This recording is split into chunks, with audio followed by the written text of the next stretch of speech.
Fascinating stuff from J.J. Redick. All right, first off, here's what happened in the NBA last night. The Bucks outscored the 76ers by 17 points in the second half, and they knock off Philly. Giannis leading the way, 32 points, 11 rebounds. Bucks are 8-3 since the All-Star break. Let's stay in the East. The Knicks dominated Portland last night, winning 105-93. Jalen Brunson, sensational. 45 points for the third time this season. Last player for the Knicks to do that was Carmelo Anthony 11 years ago. And in Boston, the Celtics just keep dominating against the better teams in the NBA. Jaylen Brown had 37, Jason Tatum 26. Boston knocking off KD and the Suns 127-112. Celtics are 15-2 in their last 17 games. That also, with that win, makes them the first team in the NBA this season to officially clinch a playoff spot. They've been the best in the sport, but I should tell you, history has not been kind to teams in this position. Only 4 in the last 25 years of the teams that were the first to clinch a playoff spot won the championship, and those teams had Kobe Bryant, Shaquille O'Neal, LeBron James, Steph Curry, and Kevin Durant. Speaking of KD, in that loss to Boston last night for the Suns, KD had 20. And while he has been very much maligned this year and in others, I want you to hear what J.J. Redick had to say about him because it is fascinating.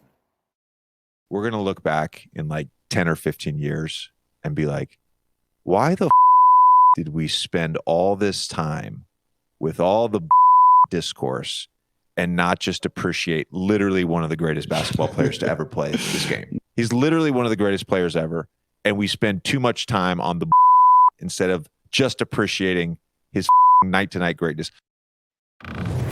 Okay, so that's a fascinating take, I thought, from JJ, and I'm sure it got a lot of reaction, and it will here. Oh, the big fella, Big Perk, is up and ready to go. Happy face is happy. Yes, I'm just trying to read the face. Big Perk, what did you think of that? You know, Greeny, good to see you first off, okay? You know that J.J. Redick, every month, like once a month, he's going to go on these cute, adorable rants, okay? And majority of the time, he's right and he's on point.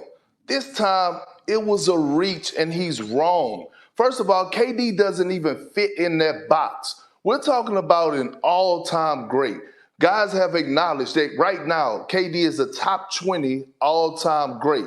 That's not being underappreciated. Kevin Durant started in the All-Star game. That's not being underappreciated by the fans. And so when you think about KD, right, I have him as arguably the greatest scorer to ever touch the damn basketball. And I've said that on many occasions. I done heard Jamal Crawford, one of the most skilled guys to ever touch the basketball, say that Kevin Durant is the best player in the world. I heard Stephen A. said that Kevin Durant is the best player in the world. When you talk about guys that are underappreciated, it is guys that fit the criteria like a DeMar DeRozan, who we don't talk about enough. One of the elite scorers to ever play the game. Like a Rudy Gobert, who is going to be in the Hall of Fame, who's on the verge of winning his 4th Defensive Player of the Year, but still don't get the acknowledgement that he's supposed to get, especially from his peers. When it comes down to Kevin Durant, nobody's underappreciating him. Matter of fact, we give him his flowers all the time.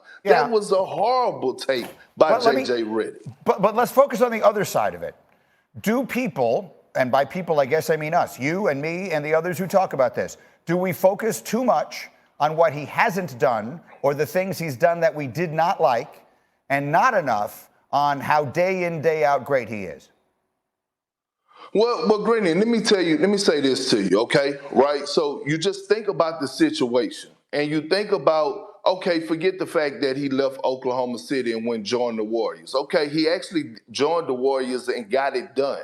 Okay, but now you think about him leaving Golden State and going to join Kyrie Irving with the Brooklyn Nets. If Kevin Durant never leaves Golden State, guess what? He has 2 more championships at least, maybe 1 to 3 more finals MVPs. Okay, and then when he gets to Phoenix, All we ever question KD about is getting uncomfortable, raising his level of leadership, because he is the old head on that team. He is the guy that has the championship experience that actually completed the mission. So no, I mean, we got to talk about those things. We talk about Braun, we talk about Steph at times. When Golden State is through a slump, it's not underappreciating him or talking about, the things that has happened. Start with a little game of fact or fiction. So, Big Perk, if I said the Lakers have a better chance to make a run in the playoffs than the Warriors do, is that fact or fiction? It's facts, Greeny. Look, I don't expect them to have a big run in the postseason, but I picked them over the Warriors. You know why? Because they still have LeBron James and Anthony Davis, a better duo than the Golden State Warriors have is Steph Curry and Jonathan Kuminga. So I would have to go with the Lakers solely because of that point. We're going to talk about them a little more in a minute. Next, though, if I said Nikola Jokic is going to win his third MVP this season, is that fact or fiction? Greeny, what if I said that's facts? Right now, what Jokic is doing to the rest of the league, not only is he the best player in the league, but he has went and he's taken the MVP. Like, nobody is giving this to him. The way he's been dominating on both ends of the floor, he's been great defensively as well. Right now, to me, it's Jokic all day long. No question about it. Then finally, if I said Kevin Durant and the Phoenix Suns are going to make it to the Western Conference Finals, is that fact or fiction? I would say you have to get your brain checked, Greeny, because that is fiction. Look, they still lack depth off the bench. I don't have trust in Nurkic and Bobo like that to be able to battle the likes of a Sabonis or a Jokic. And I don't even think that they have solidified that void of that wing position, that defender. Not taking no credit from Royce O'Neal, but they still needed an upgrade at that position. I thought it was a little upgrade, but not major. Yeah, they lost to Boston last night. Kevin Durant had 20. The Celtics have been ridiculously good. But I want to play again for those who've just joined us here, particularly at the bottom of the hour. JJ Redick had some really interesting comments on his podcast about Kevin Durant, who I think is one of the most polarizing players in terms of evaluation that I can ever remember in all my years covering the NBA. Let's listen again to JJ. We're going to look back in like 10 or 15 years and be like, why the did we spend all this time with all the discourse and not just appreciate literally one of the greatest basketball players to ever play this game? He's literally one of the greatest players ever, and we spend too much time on the instead of just appreciating his night-to-night greatness. So here's what I think, and I wanted to get Bart and Dominique in this conversation as well, because I think this is like your classic barbershop conversation at this point, right? That's what this has become with Kevin Durant. And here's the argument that I would make. You can ask two questions. Is he underappreciated? Or you can ask, how will he be remembered? And I actually, are we paying too much attention to the things he hasn't done or the things he's done that we have had issue with rather than the consistent greatness? And I think I would argue with JJ, and it's a conversation I'd love to have sometime, I think history is actually going to go the other way. I think the way we remember these great players, fairly or unfairly, rightly or wrongly, in large part has to do with the championships that they've won. And unless Kevin Durant is able to do that again in some other place besides the only place he did it, I do not think he will be remembered that way. Kevin Durant is a player who 5 years ago we would have said was the second best player of his generation. I think he has been surpassed by Steph Curry on that list, despite the fact that Durant, was the MVP of the finals when he won those championships with Steph. I think part of the moving around, you look at the players like him who've been from team to team, you look at the abject disaster that was his time in Brooklyn, whatever part of that he has to wear, whether he was the one who sort of came out of it better than anyone else or not. I think the reality is, for all of his greatness, and no one questions how great of a player he is. I agree with you, Perk, when you said earlier, he's probably as good a scorer as has ever lived. I actually do not think history is going to be as kind to Kevin Durant unless something substantial changes here towards the end of his career, as JJ is suggesting. What do you think of that? And you're absolutely right, Greeny. And I want to bring LeBron James into this, okay? LeBron James won 2 championships in Miami, okay?